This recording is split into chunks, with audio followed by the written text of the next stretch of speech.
ela é referente à verdadeira sabedoria. Então o mês de fevereiro vem revelar para nós que o mês nós temos que viver debaixo do poder de Deus, porque toda a sabedoria vem de Deus.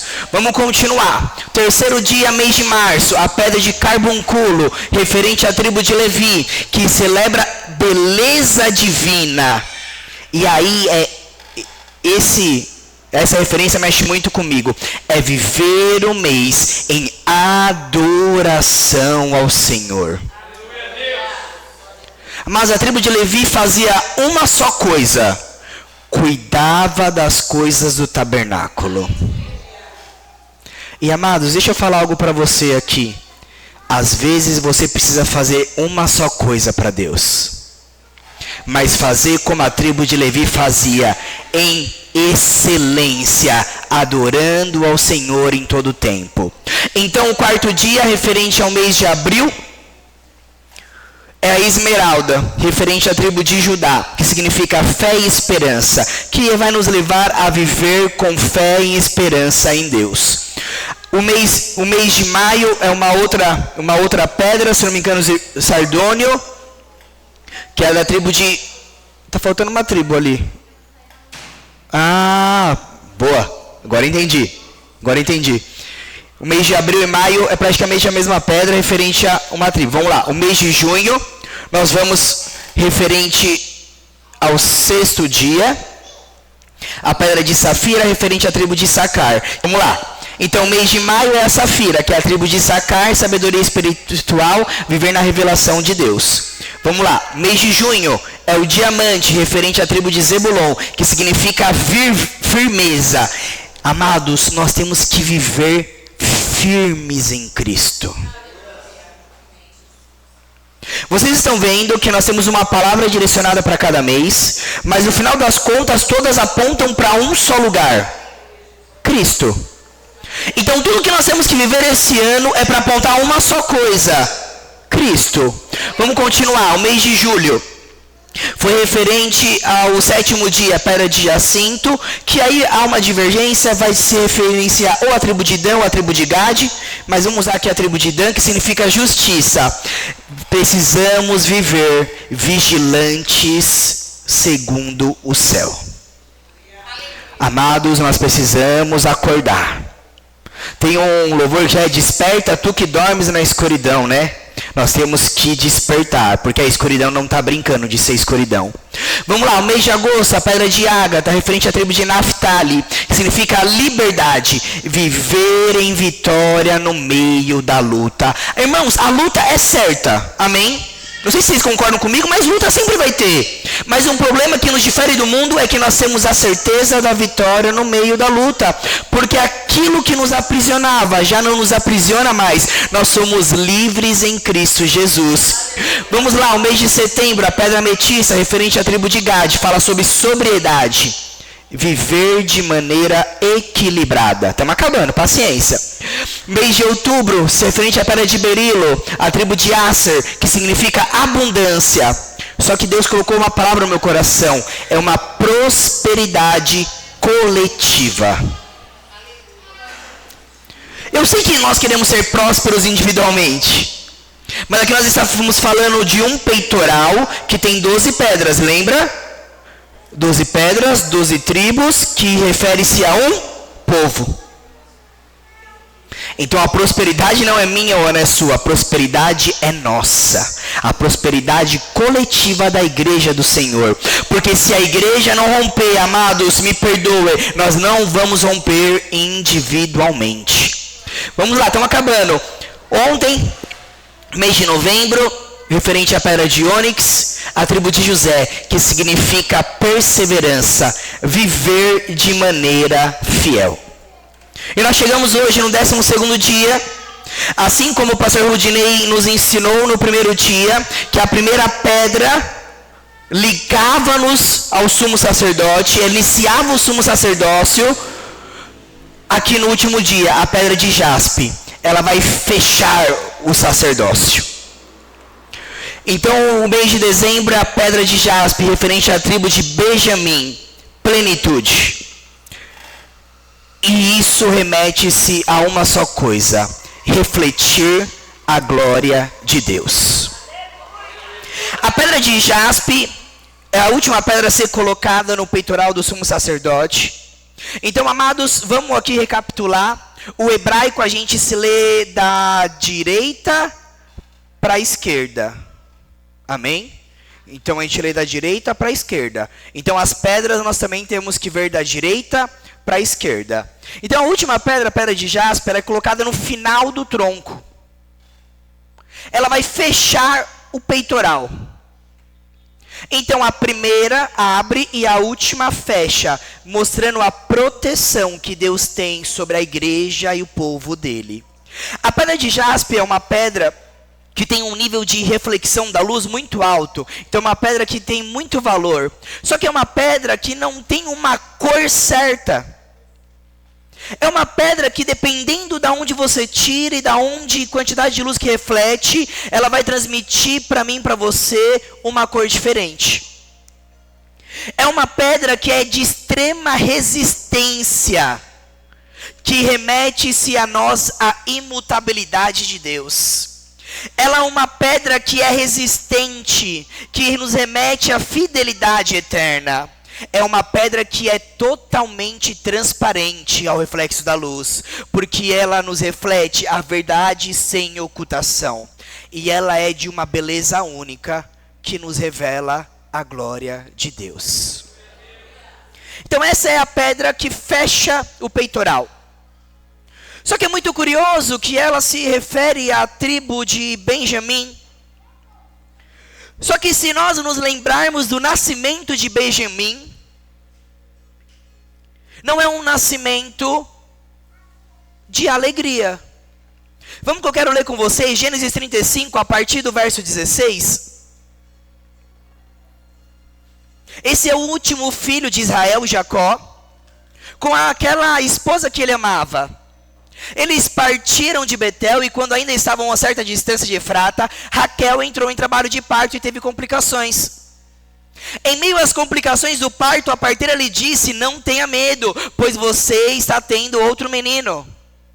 No seu último suspiro, quando estava morrendo, deu ao nome o filho Benoni. Mas calma aí, Vitor, mas não é Benjamim? Sim, mas a mãe dele, no último suspiro, no momento de dor, deu o nome para ele de Benoni.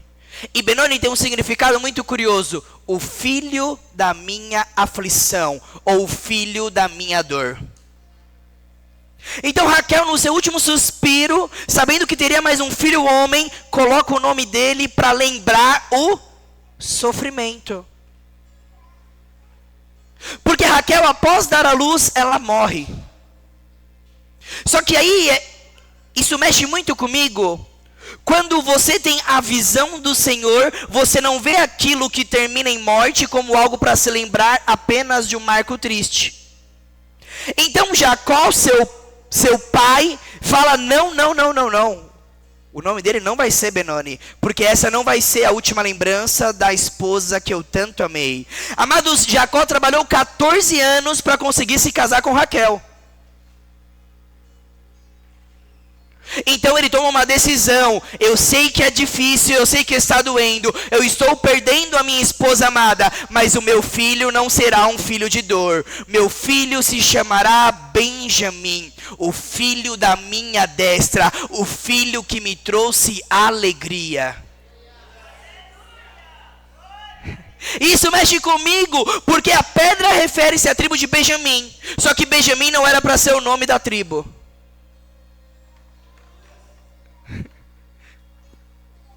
E eu estudei e orei, e veio algo muito forte ao meu coração. A última palavra não é minha ou é sua, a última palavra ainda é de Deus. Mesmo quando você vê morte, vê dor e sofrimento, Deus fala: ei, não foi esse o nome que eu falei para você se chamar, não foi esse o nome que eu coloquei sobre você, eis que eu te fiz para ser o filho da minha destra, o filho da minha alegria.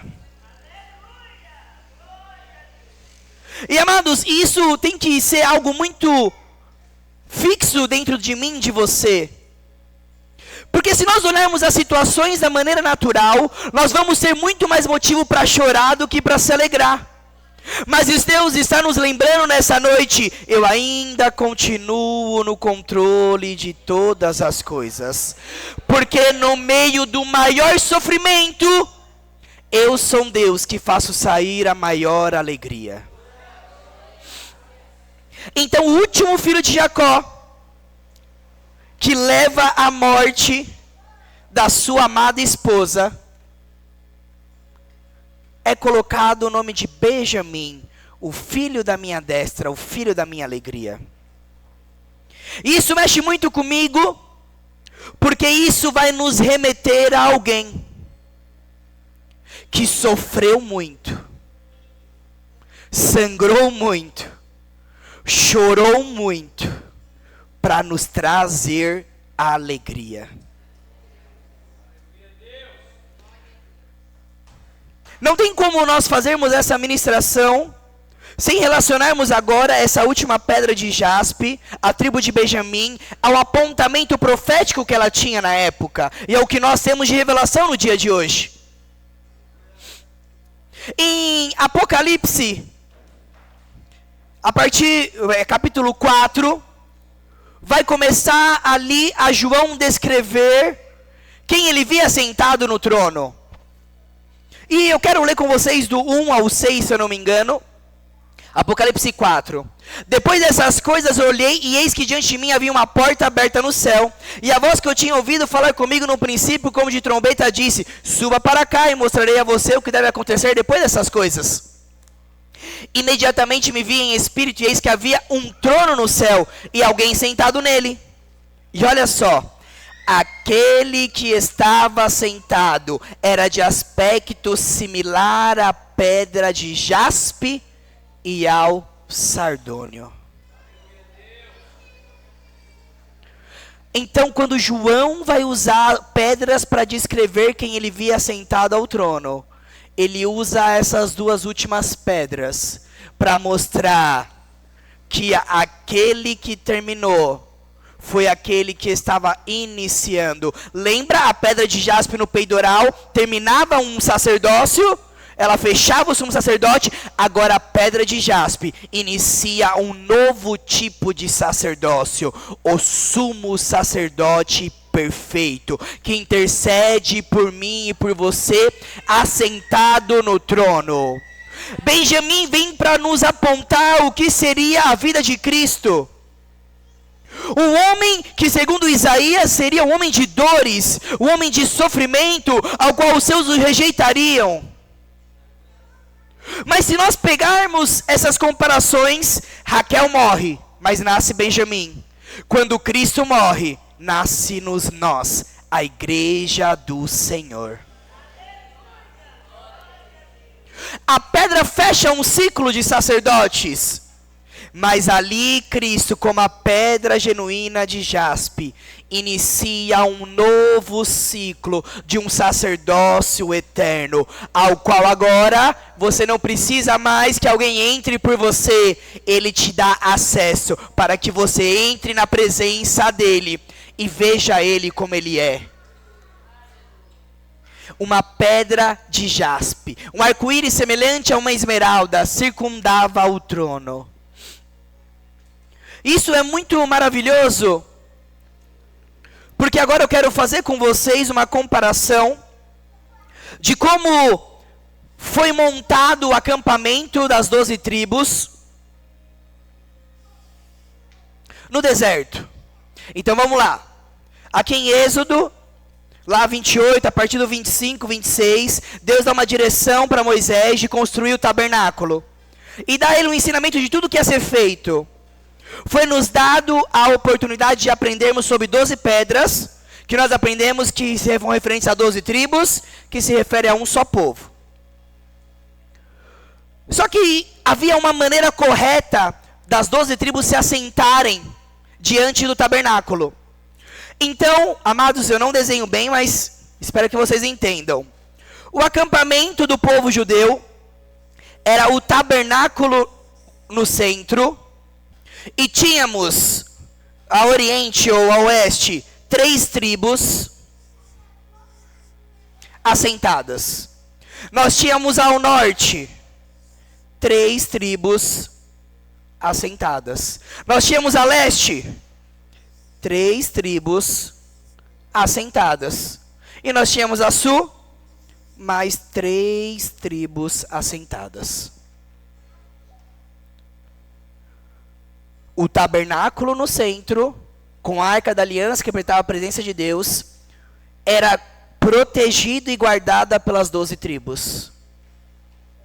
As 12 tribos, para não morrerem diante do Senhor, foram representadas em 12 pedras, para que o sumo sacerdote, lembra no primeiro dia, pudesse entrar e pedir por eles diante de Deus. Só que é algo muito legal. Quando você vai ler que é hora de levantar acampamento e ir para outra região, o movimento que o povo fazia era semelhante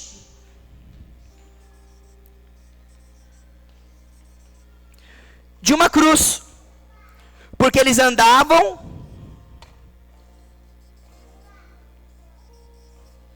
na mesma direção. Só que lembram, a tribo de Levi cuidava do tabernáculo, então havia uma ordem: sai o sul, vem vindo o tabernáculo desmontado, e as outras tribos vêm, fazendo uma representação do que seria a cruz de Cristo. Esse é o primeiro ponto. Só que aí que me leva a pensar, por que Deus... Irmãos, agora vamos ser bem sinceros, não estou falando de numerologia aqui não, amém? Estou falando de Bíblia. Bíblia. Não seria à toa que Deus nos desse alguns números. 12 tribos, 12 pedras, 12 meses do ano. Aí você vai lá para Apocalipse, tem a árvore da vida, que dá 12 frutos, um para cada mês do ano. Nós temos aqui uma representação do que seria para ser a nossa vida normal, uma vida em torno da presença de Deus.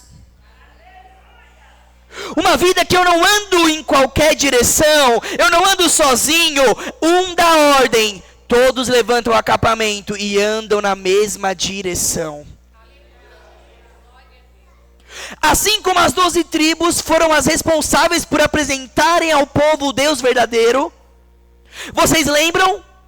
Todas as vezes que eles iam para a batalha, os inimigos não tinham medo deles, tinham medo do Deus deles. Agora, nós conhecemos o Deus por meio das 12 tribos. Só que nós vamos lá para Apocalipse 21. Irmãos, ficou claro aqui, né? Tabernáculo, 12 tribos. Agora nós vamos para Apocalipse 21, a partir do verso 13. Vamos lá. Olha só. Aqui, João vai descrever como era formada a nova Jerusalém, que descia do céu. Presta atenção. Havia 3 portas a leste, 3 portas a norte, 3 ao sul e 3 a oeste. Pode continuar. O muro da cidade tinha 12 fundamentos, e neles estavam os nomes dos 12 apóstolos do Cordeiro. O anjo que falava comigo tinha uma vara de ouro para medir a cidade, as suas portas e os seus muros. A cidade era quadrangular e de comprimento e de largura iguais, ou seja, era exatamente todas as medidas iguais da cidade, se você olhasse. Ele mediu o muro e deu 144 côvados de espessura, segundo a medida humana que o anjo estava usando.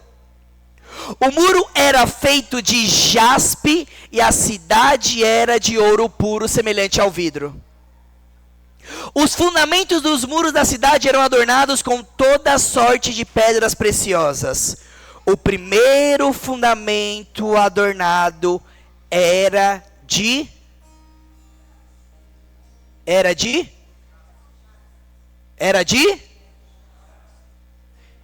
jaspe. A última pedra era de jaspe. E o primeiro fundamento na Nova Jerusalém é de jaspe, para nos apontar que ele é o alfa e o ômega, ele é o princípio e ele é o fim, que ele diz que os últimos sim com ele serão os primeiros, porque ele não faz acepção, ele não faz diferença, ele está focado naquilo que ele te fez para você fazer. Só que, amados, eu fiquei me questionando, será que nós realmente estamos querendo entender o que Deus quer de nós? Será que nós estamos buscando realmente compreender o que Deus exige da minha e da sua vida? Então, olha só. Agora, por favor, não briguem comigo, tá? A cidade era quadrangular, tinha uma porta, 2 portas, 3 portas. Vou deixar um espacinho aqui. Para norte. 3 portas para leste. 3 portas para onde, amados? Pro sul. E tínhamos 3 portas para o oeste. Isso te lembra alguma coisa? Como que era o montado o tabernáculo? Vamos lá, vamos voltar. Era o tabernáculo no centro, 3 tribos pro norte, 3 tribos pro leste, 3 tribos pro e 3 tribos para. E o que tinha no centro? Só que aí nós vamos ter algumas informações maiores, porque tem 12 apóstolos. E dizem que os 12 apóstolos levavam os nomes nos fundamentos, que são essas pedras. Então o que é fundamento? É a pedra de alicerce da construção. Então imagina que tinha uma pedra aqui de alicerce, uma pedra aqui de alicerce e uma pedra aqui de alicerce. Vamos simular 3 apóstolos, amém? Do outro lado tinha mais uma pedra grande de alicerce, 2, 3. E tudo igual. E do outro lado, igual. Lembra? Quando as 12 tribos chegavam, eles representavam o povo de Deus. Então nós conhecemos a Deus através do povo de Israel. Só que aí vem Jesus e é rejeitado por eles. Então Jesus vai e escolhe 12 homens. Para quê? Para apresentá-los ao mundo. Então olha só como Jesus não esquece de ninguém. Ele se lembra das 12 tribos, 3 portas de cada lado, mas também se lembra dos 12 homens que com ele andaram e perderam a vida por amor do evangelho, e coloca eles como colunas da Nova Jerusalém. E quero te fazer uma pergunta. A coluna faz o que com a construção?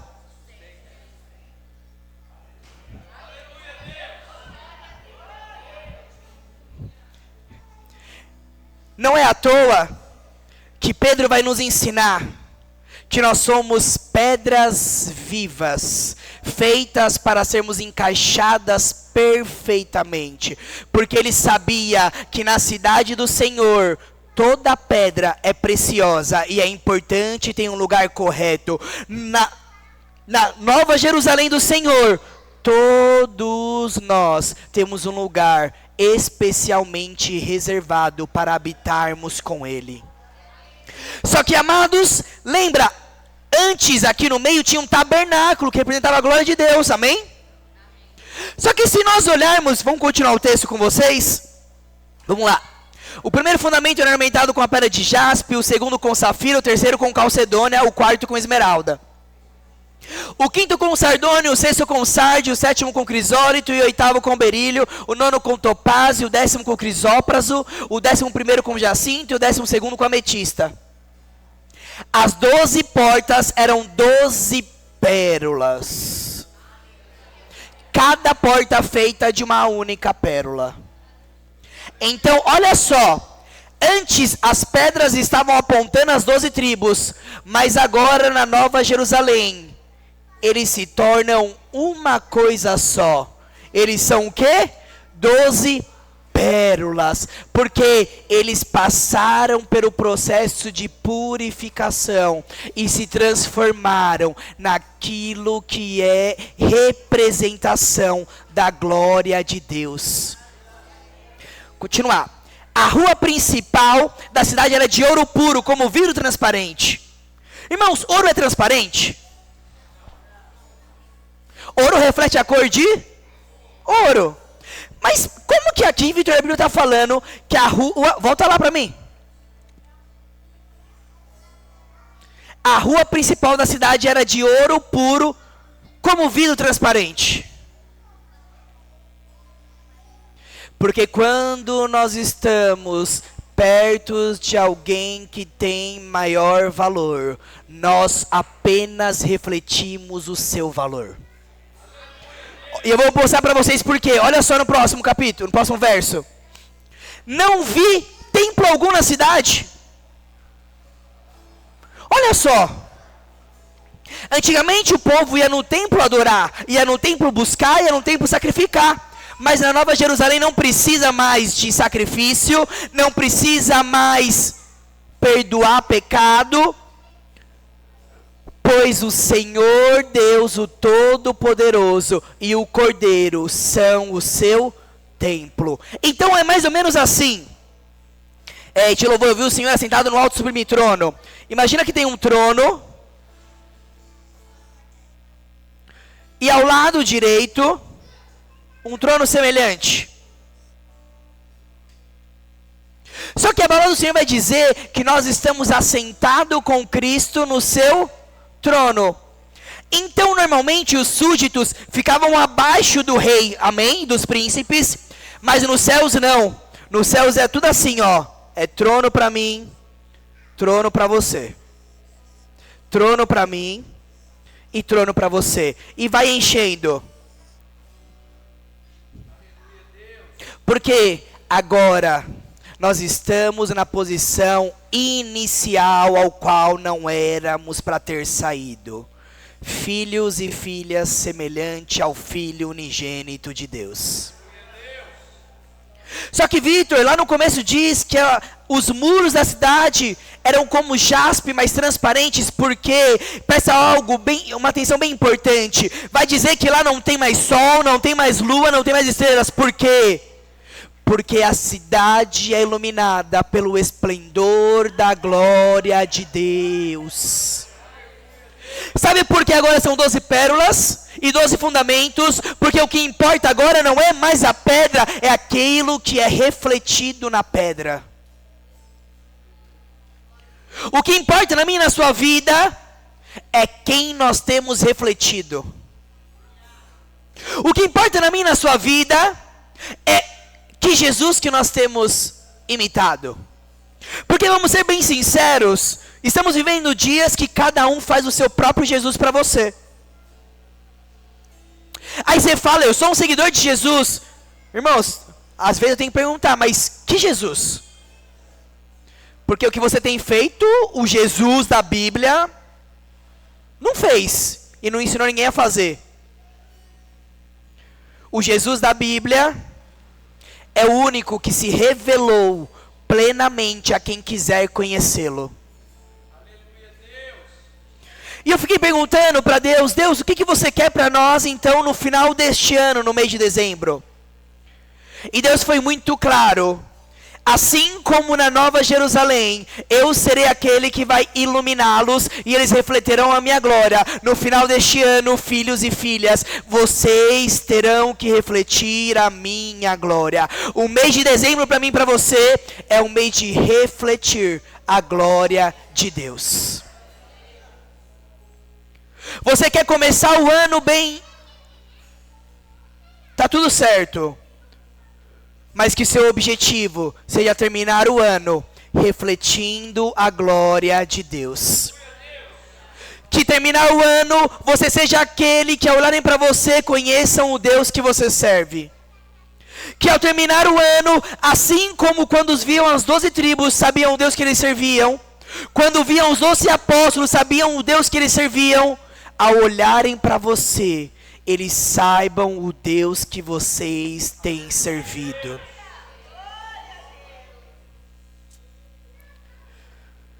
Irmãos, eu sei que muitas vezes nós não vamos conseguir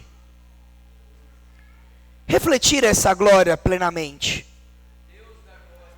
Eu sei que muitas vezes você pode tropeçar e até cair pelo meio do caminho. Eu sei que muitas vezes vai te custar tudo seguir no rumo certo. Mas eu quero te lembrar de algo nessa noite. Aquele que prometeu é fiel para cumprir. Aquele que te chamou é fiel para te sustentar. Aquele que fez uma cidade para nós habitarmos com ele. E diz João que eu vi descer do céu. Amados, e aí o capítulo vai continuar, uma cidade que não haverá mais dor, não haverá mais choro, mais sofrimento, porque ali todos estarão refletindo a glória de Deus. Ah, Vitor, então eu vou esperar esse dia chegar? Não! Porque você está vivendo o hoje, aqui, agora, sabendo o reino que virá amanhã. Então, eu não vivo hoje, aqui, agora de qualquer maneira. Não. Eu vivo hoje, aqui, agora, refletindo o reino que me espera amanhã. Por que os 11 apóstolos, os 12 apóstolos foram martirizados? Porque eles viviam o tempo de hoje, apontando para o reino vindouro. Por que as pessoas são martirizadas pelo mundo, cristãos? Porque eles vivem o hoje, apontando e clamando o reino que virá. Por que nós temos que viver o hoje de uma maneira diferente? Porque nós não estamos presos no hoje. Lembra? Nós temos certeza de que o nosso amanhã está nas mãos do Senhor. Então, igreja, nós temos que viver esse ano despertando em nós essa ânsia de refletirmos a glória de Deus. O meu simples desejo nessa noite é que nós consigamos sair daqui um pouquinho mais parecidos com Jesus Cristo. Você não foi chamado para se parecer comigo, com os pastores, com quem louva. Você foi chamado para se parecer com Cristo.